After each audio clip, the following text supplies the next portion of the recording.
Oke, Assalamualaikum warahmatullahi wabarakatuh.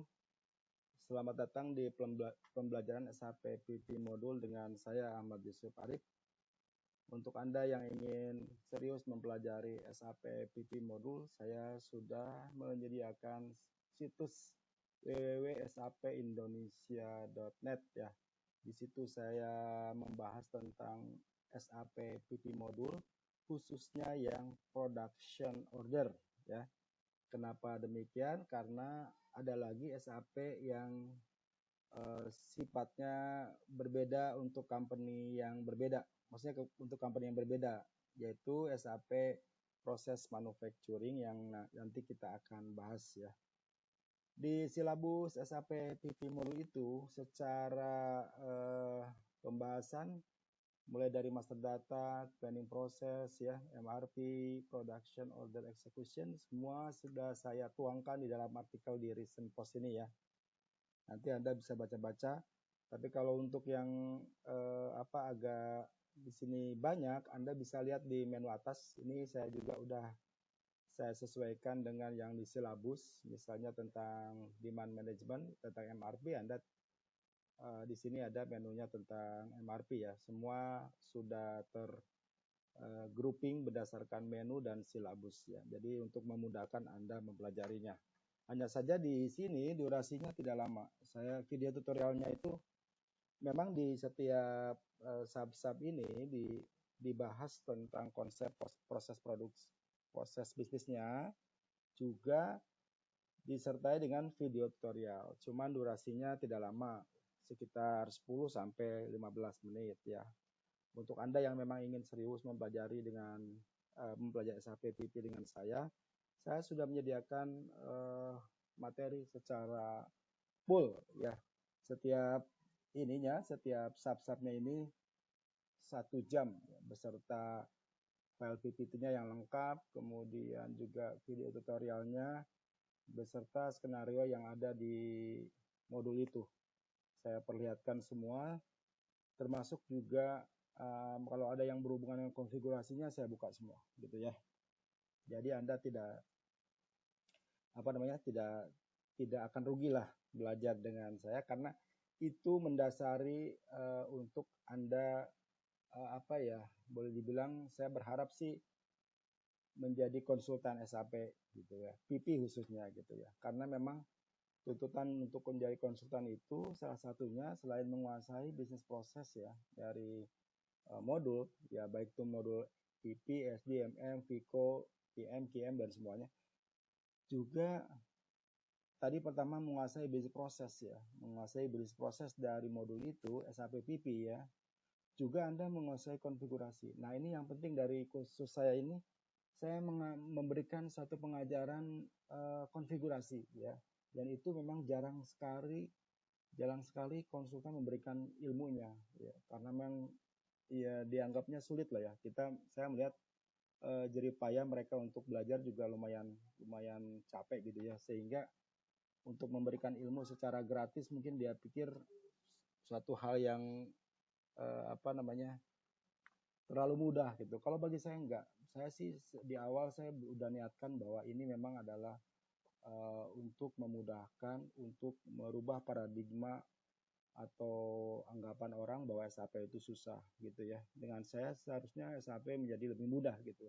Bukan menjadi mudah, menjadi lebih mudah dipelajari gitulah ya. Tidak sulit-sulit amat gitu ya. Asal dengan catatan Anda menguasai konsep bisnis. Itu catatan saya ya. Anda harus menguasai konsep bisnis. Sistem apapun kalau Anda menguasai proses bisnis Anda akan dapat gitu. Oke.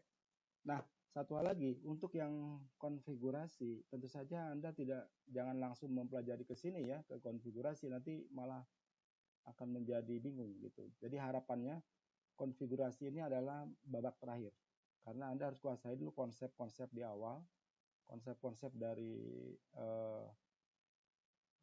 semua ini baru Anda bisa menguasai konfigurasi. Konfigurasi sih belajarnya tidak lama ya. Setengah hari pun Anda udah langsung bisa gitu. Bahkan praktek-praktek teman-teman yang di project itu untuk konfigurasi mereka langsung bukan setengah hari malah ya dalam hitungan jam udah selesai gitu loh ya. Karena apa? Mereka udah ngasih konsep ininya, bisnis prosesnya. Nah, yang sekarang akan saya bahas, yang sedang saya susun ya, dan pelan-pelan saya bahas adalah satu hal dari SAP PP ya, bagian besar. Kalau selama ini saya membahas SAP PP yang production order, yaitu kali ini saya akan membuka satu lagi proses SAP PP yang disebutnya SAP PPVI ya, proses industri gitu ya, atau disebutnya ya SAP PPPI gitu ya. Kalau yang selama ini kita tahu di sini, misalnya ini production ya, berarti ini discrete manufacturing. Kalau yang ini sekarang SAP PPI. Walaupun secara prinsip sama, ya secara prinsip proses juga sama, tapi hanya berbeda di beberapa hal tertentu aja. Misal, kalau di SAP PPPI kita ada penyebutan istilah resource, ya terminologinya berbeda lagi, disebutnya resource. Kemudian terminologinya ada lagi master recipe, ya master recipe. Kemudian proses order, ya. Dan yang terakhir juga nanti saya mencoba membahas yang ini yang banyak orang minta ini nih, yang banyak orang minta dan ini agak pelik pembahasannya tentang PI sheet dan proses management ya. Nanti kalau Anda bisa menguasai ini ya, production order itu ada basic ya. Basic, kalau Anda menguasai yang ini juga, maka lengkaplah sudah konsultan Anda sebagai SAP PP ya di perusahaan manapun, khususnya di Indonesia, insya Allah bisa menjawab hal-hal yang ada di lapangan begitu ya. Oke, kita lanjut ya. Udah 6 menit, kita lanjut ke materi kita berikutnya. Kemarin di video tutorial kita sudah membahas tentang master data for process manufacturing ya. Kemudian kita lihat perbedaan. Nah, ini dia master data in process industry. Nah, penyebutannya Anda harus hafal nih, harus ingat. Pertama, discrete manufacturing ya. Discrete manufacturing adalah production order ya. Kemudian proses manufacturing adalah SAP PPPI ya, bedakan ini. Kemudian di sini adalah BOM-nya sama ya, BOM-nya sama, tiketnya sama. Tapi ketika di work center ya, kalau discrete manufacturing adalah work center, ini di sini penyebutannya adalah resource ya, beda terminologi dan beda tiket. Kalau di sini tiketnya work center CR01, CR02, CR03. Kalau di sini resource CRC1, CRC2, CRC3. Oh, beda gitu ya. Lalu bagaimana item-itemnya? Item-itemnya sama, hampir sama dia. Ada mesin, ada general, ada cost center gitu, sama. Cuman saya nggak tahu kenapa dibedakan karena mungkin fungsinya nanti kan untuk ini, untuk proses manufacturing gitu ya. Lanjut. Kemudian yang beda lagi adalah routing ya. Kalau di discrete manufacturing itu penyebutannya routing atau ya routing lah, task list lah ya. Nah, kalau di proses manufacturing itu adalah master recipe, dia menyebutnya master recipe. Tapi master recipe maupun routing adalah sama-sama task list gitu. Dan tiketnya berbeda. Tiketnya berbeda, ini C201, C201, C202, C203. Kalau ini routing CA01, CA02, CA03. Kalau biasanya routing kodenya adalah N ya, indikatornya adalah N. Kalau master recipe indikatornya kalau nggak salah 2 gitu ya. Nanti bisa dicek lagi deh. Kemudian outputnya pun berbeda. Perbedaannya kalau yang discrete manufacturing itu jatuhnya adalah production order ya. Jadi walaupun ini pengertian sama, Anda harus bedakan. Kalau di modul PP itu harus Anda bedakan. Saklek harus beda. Penyebutannya adalah production order. Kalau yang manufacturing penyebutannya adalah process order. Tiketnya berbeda. Kalau yang ini adalah CO01, CO02, CO03. Kalau yang ini COR 1, COR 2, COR 3. Tuh, udah beda lagi. Kalau yang di proses manufacturing COISP, kalau yang di discrete manufacturing COIS, itu kan beda. Nah, itu dia. Makanya ini adalah dua bisnis yang berbeda untuk kepentingan yang berbeda pula. Oke ya. Itu tentang master data in proses industri, perbedaannya. Oke, kita lanjut. Kemudian ini material master ya. Kalau material master sih sama ya, konsepnya sama, baik itu di discrete manufacturing ataupun di SAP PPI. Hanya saja material master yang ada di SAP PPI, di SAP PP adalah mandatory batch ya, batch manajemennya harus aktif gitu ya, harus diaktifkan gitu. Oke, kemudian ini kita lihat resource. Nah, resource ya, kita udah masuk ke SAP PPI ya, yang mana tadi kita sebut adalah work center atau sama dengan resource. Kita tidak menyebut work center deh, karena kita sekarang udah ada di SAP PPI, kita terminologinya udah harus berubah, yaitu kita menyebutnya dengan resource ya. Resource itu sama saja, ada processing unit, ada labor, ada energy, ada transport, ada mesin, sama ya, sama, cuman berbeda isinya, berbeda tabel yang dipakai. Oke. Kemudian struktur of master recipe. Nah, sekarang kita masuk ke recipe ya. Recipe itu Anda anggaplah punya pemikiran bahwa recipe itu resep ya. Anda ingat resep, kalau kalau dokter mengeluarkan resep, nah itulah resep, recipe. Gimana struktur dari recipe itu, dia ada recipe header ya. Ada recipe header, nanti ke bawahnya ada operation, ada phases, ada process instruction karakteristik. Nah, untuk yang dua ini dari bawah, proses instruction dan proses instruction karakteristik, ini adalah PI sheet ya, dan manajemen. Nanti pembahasannya ini adalah di sesi terakhir ya, PI sheet ya. Di pembahasannya nanti di sini, PI sheet and process management ya. Nanti itu yang agak rumit gitu. Pembahasannya kita harus lebih banyak.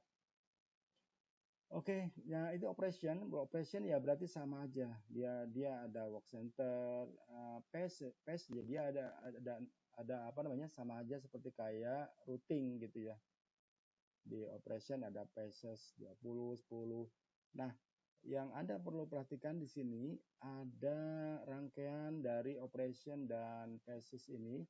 Yang phases ini ada yang material komponen. Sama ya, sebenarnya di routing juga ada. Routing juga ada material komponen yang bisa di-assign ke operation atau ke phase, bisa. Kemudian inspection karakteristik ya, tentu saja ini dari QM modul juga bisa kita masukkan ke operation untuk inspeksi. Kemudian relationship. Nah, yang unik lagi di master recipe itu nanti ada relationship. Maksudnya relationship itu kalau misalnya dia ada operation 10, operation 20 dan operation 30. Nah, nanti ada keterkaitan tuh antara operation 10, 20, 30 itu ada pergerakan yang kita menyebutnya sebagai relationship gitu. Nanti ada SS, start, ada FS, finish start, dan seterusnya. Itu kode-kode yang ada di relationship untuk menghubungkan satu operation dengan operation, dan itu hanya ada di master recipe. Oke ya. Nanti kita pelan-pelan akan masuk ke situ. Nah, ini yang recipe headernya seperti ini. Ya, bagian-bagiannya Anda nanti bisa lihat juga programnya, di programnya ini bagian-bagiannya. Kemudian yang operation, ya operation 10, 20 sama aja ya, kayak gini ya. Sama seperti kayak di operation yang ada di routing, ya. Phase-nya 11, 12, 13. Ya, ini sih sama aja. Nah, ini yang unik itu ini, relationship. Jadi di master recipe itu ada yang namanya relationship. Jadi antara operation 10, ini operation 10 ya. Ini operation 20. Yang ini maksudnya. Yang ini operation 30. Ya, di antara operation 10 ke operation 20 itu ada relationship. Lihat gambarnya seperti ini. Relationship inilah yang dihubungkan sebagai berkesinambungannya proses kerja gitu ya. Jadi nanti ada, kalau di awal ya mungkin dia SS. Nah, tadi sini ini kan dari operation terakhir ke operation sini SS, start gitu kan. Nanti kalau yang ini yang di awal FS. FS itu berarti first start, aduh situ ya, mesti nanti kita praktek lah ya, enaknya sih praktek ya. Yang jelas sih relationship itu tujuannya adalah mengikat gitu antara satu operation 10 di sini, operation 20 dan operation 30. Kalau ini digambarkan operation 10 itu ada phase kayak gini, fase-fasenya, jadi bagian-bagiannya ya, ada bagian. Jadi ini operation yang gedenya ini judulnya gitu ya, ini bagian terkecilnya, ini yang gede judulnya, ini bagian terkecilnya, begitu pula gitu. Nah itu bisa di relationshipkan gitu ya.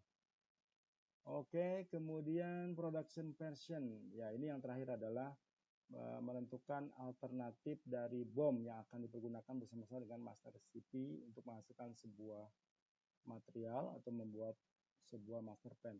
Jadi production version itu sesungguhnya adalah dipakai manakala terjadi kombinasi jadi prinsipnya dulu bahwa production version itu adalah kombinasi dari BOM, master recipe, dari master recipe. Jadi kalau misalnya ada beda dan ada lot size-nya beda. Misalnya saya gambarkan ini ada 3 line produksi ya. 3 line produksi, yang line pertama dia bomnya bom alternatif 1 misalnya. Yang line kedua bomnya alternatif kedua. Line bom 3 alternatif ke 1 tapi lot size-nya berbeda. Nah, finish good-nya sebenarnya sama aja. Cuman yang dibedakan adalah tadi apa? Alternatif bom sama lot size misalnya. Nah, hal seperti itu bisa kita diatur dengan cara menggunakan production version. Ya, dengan adanya production version, kita bisa melakukan proses produksi secara variatif ya. Terutama ini terjadi sekali di manufacturing proses ya. Misalnya factory finish makanan ya, food industry, itu dia pasti banyak begitu yang kayak gitu, sehingga perlu adanya production version. Kemudian ini, oh iya, udah production version udah. Nah, tadi saya sudah jelaskan, jadi production version itu nanti ada proses konsistensi cek untuk mengecek ke apa namanya, keterintegrasian gitu antara production version, task list, dan BOM. Task list di sini master recipe ya, master recipe, production version, dan BOM ya. Nah itu tadi dia ada di production version ada untuk cek di sini untuk konsistensi cek. Lalu yang berarti sudah ya tentang master data. Nanti kita lihat di terakhir di planning proses ya, planning proses sih sama aja kayak production order. Saya kira pembahasan tentang master data secara teori ya, secara teori sudah saya paparkan di dalam slide beserta penjelasannya. Mudah-mudahan ini dapat dipahami. Saya bisa simpulkan bahwa secara garis besar yang Anda harus pahami adalah bahwa ada perbedaan yang menonjol ya, baik itu pada sisi discrete manufacturing dan proses manufacturing, yaitu tentang routing, master recipe, dan work center resource. Itu aja sih perbedaan yang menonjol di master data. Nanti kita lanjut di tentang proses ordernya atau production ordernya, proses ordernya maksudnya. Terima kasih atas perhatiannya.